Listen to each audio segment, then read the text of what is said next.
अस्सलाम नाज़रीन, मेहरान टीवी में भलीकार मां हां मुबशर सोलंगी। सब खां पहिरीं हिकु नज़र हेडलाइन ते। पंजाब जा अक्सर इलाइक़ा अॼु बि शदीद कोहीड़े सबब मुतासिर। मोटरवे M2 लाहौर खां कोट मोमिन ताईं ट्रैफ़िक लाइ बंदि। M3, M4 ऐं M7 मोटरवे मुख़्तलिफ़ हंधनि ते बंदि। मुल्तान, सखर, M5 मोटरवे ते बि ट्रैफ़िक मुअतल।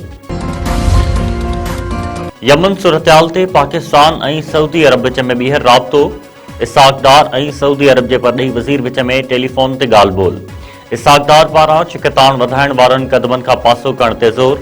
इसाक डार चयो आहे त मसइलनि जे हल लाइ ॻाल्हियूं ऐं सिफ़ारतकारी वाहिद रस्तो आहे। फैज़गंज वेझो औरत कार ऐं इल्ज़ाम हेठि क़त्ल। माउ खे बचाईंदे 7 ॿारड़ा ज़ख़्मी। ॻोठ मारूफ शहर में बशीरां शहर के मामे ऐं मारोटनि घर अंदरि गोलियूं हणी क़त्ल करे छॾियो। ॿारड़ा, रेशमा, काशफा, शाहिदा, इम्तियाज़, तबसुम, मुस्तफ़ा ऐं तालिब सख़्त ज़ख़्मी। ॿारनि जो चवणु आहे त संदनि माउ खे बेगुनाह कारम जे कूड़ी तोहमत हेठि क़त्ल करे ज़ुल्म कयो वियो आहे।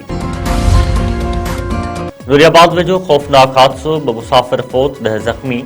M9 मोटरवे ते रोड हादसे में पंजाब खां कराची वेंदड़ कोच साम्हूं वेंदड़ ट्रालर सां टकराइजी वई। फ़ौतनि मां हिकु मुसाफ़िर जी रहीमयार ख़ान वासी मोहम्मद आसिफ तौर सुञाणप। उमरबाब चांडियो जे 3 घरभातुनि जो क़त्ल केस आख़िरी मरहले में दाख़िल। दादू जी क्रिमिनल ट्रायल कोर्ट में टीणी क़त्ल केस जी ॿुधणी। इल्ज़ाम हेठि आयल भाइर सरदार ख़ान चांडियो, बुरहान ख़ान चांडियो ऐं ॿिया अदालत में पेश। फ़रियाद धुर जो वकील सलाउद्दीन पंवर दलील मुकमल कंदो। अॼु केस जो फ़ैसिलो महफ़ूज़ थियण जो इम्कान।